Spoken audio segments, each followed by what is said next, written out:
kawaida ukiwa na changamoto ya UTI lazima upitie matatizo ya mkojo. Na sasa ni mwanaume unajikuta una changamoto ya UTI, hapo hapo una changamoto ya kuvimba kwa tezi dume. Hapa ni dhahiri kwamba tatizo la kutoa mkojo litakuwa ni shida kubwa sana kwako. Sasa yawezekana unahangaika sana kutumia dawa za kutibia changamoto ya UTI. Kitu ambacho ukijui ni kwamba unaweza ukatumia dawa nyingi sana kutibia changamoto ya UTI lakini usipone, kwa sababu kinachochochea matatizo ya mkojo ni kuvimba kwa tezi dume.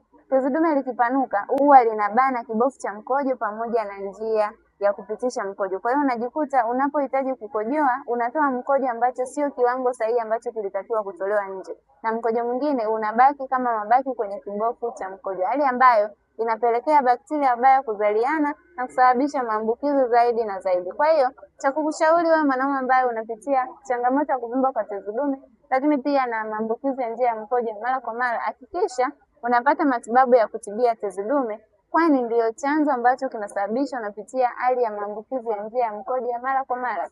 Anti-Afya Imara tumekuwa tukiwasaidia wanaume wengi sana ambao wanakumbana na changamoto zinazoathiri mfumo wa uzazi. Ukichukua hatua leo, tupo tayari kukusaidia. Usisahau kulike na kushare tips hii kwa wanaume wengine ili wajifunze, lakini endapo ni mara yako ya kwanza kukutana na hii account, hakikisha una follow kupata madarasa ambayo huwa yanatolewa kila siku, ujifunze zaidi na zaidi.